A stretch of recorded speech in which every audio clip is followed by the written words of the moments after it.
the leaders going past the number 54 Porsche, the Core Autosport machine, and they are absolutely together as they go down the hill again to this tricky braking area for turn 8 and 93.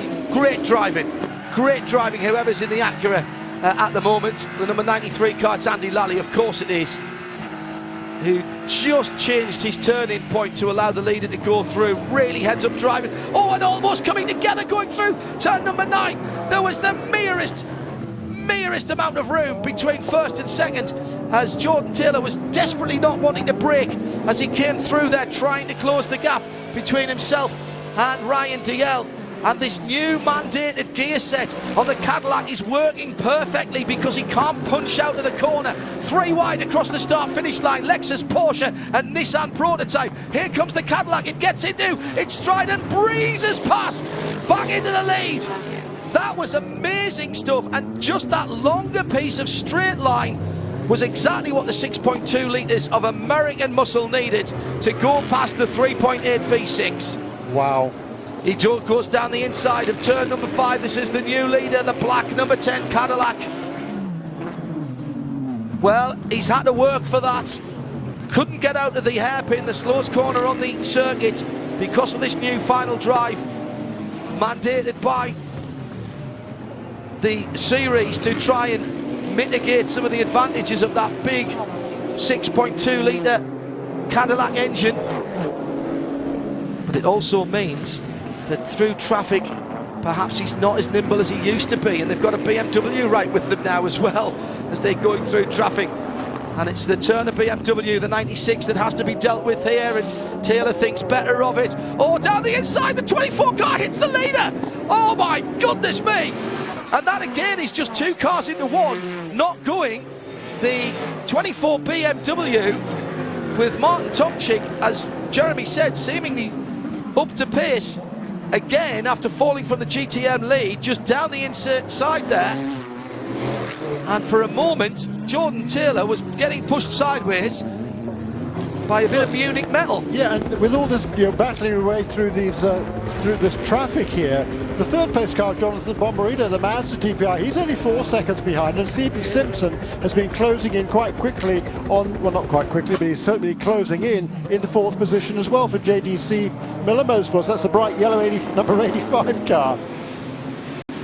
This is thoroughly entertaining now.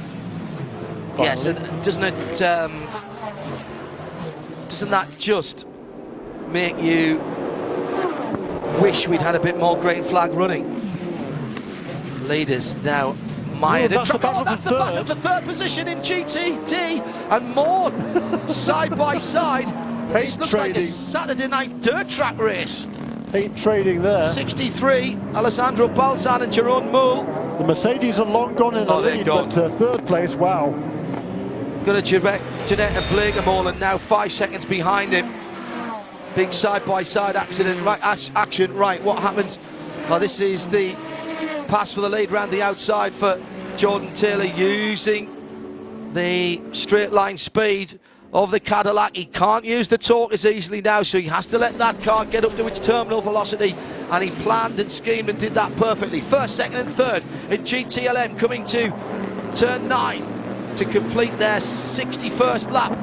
Corvette, Ford. Antonio Garcia in the 3, the leading Corvette, then Tommy Milner, then Ryan Briscoe in the 67. It's Kevin Estre who's just 3 seconds further back in the 912 Porsche.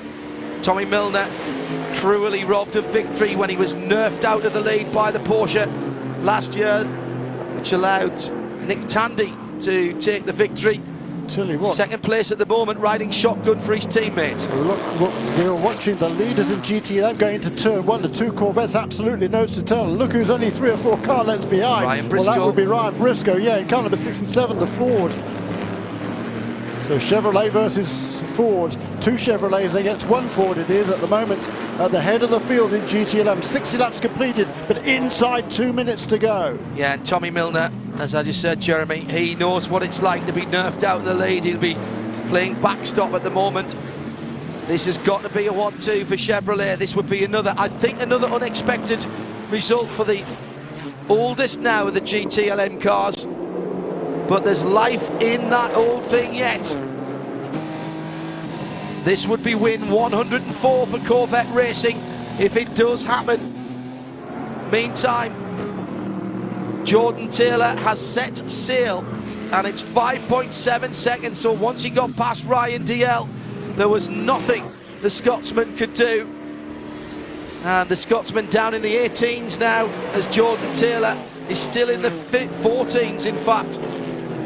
He'll be starting the last lap for these GT-LM cars as they go past us. In GTD, Gunnar Jeanette survived a close call on the back straight and is leading comfortably from Jerome Blakemolen. 5.6 seconds, the gap between the two Mercedes, 50 and 33, with Alessandro Balzan just a couple of seconds ahead of Jeroen Mol, but seemingly having won that battle that has been trading paint for some time. Oh, and at the turn number 9 again, it's Mol, it's Jeroen Mol, was in 4th position in GTD. There's a prototype in there as well, and I think that's the 70 Mazda of Joel Miller, is this?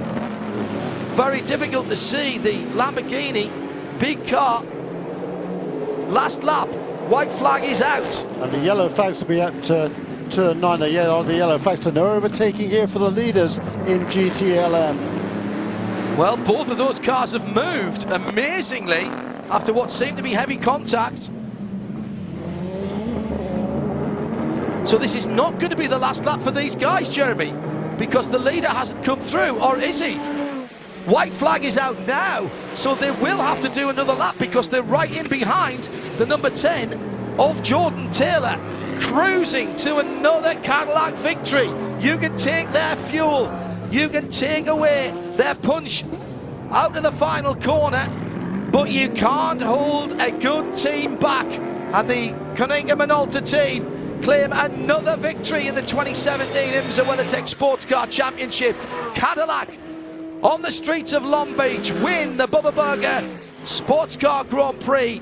So close for Ryan DL. He'll bring the number 2 Ligier Nissan home in 2nd place, and Mazda will have their best result of the season with Jonathan Bomarito in the 55 in 3rd. In GT-LM, Antonio Garcia, Tommy Milner and Ryan Briscoe. Briscoe as close as he's been. Oh, and a huge kerfuffle again at the final corner. The 15 Lexus, the 86. And Tom Long is struggling in the 70 Mazda. I think he may have a tyre going down. There's 3 cars in the way of these leaders. The 16, this is a nightmare. This is the battle for the lead. The 2 Corvettes very sensibly going side by side there. So the Ford couldn't get through. That was genius. Genius work from the guys, but who's going to get the run to the line? It's going to be the 4 car. Tommy Milner robbed by being punted out by a Porsche last year at the final corner, courtesy of the Turner Motorsport BMW and 2 other cars blocking the road. He's going to take GT-LM at the final moments, and Briscoe will go through in 2nd place. Antonio Garcia will be fuming. He's dropped to 4th to 5th. Kevin Estre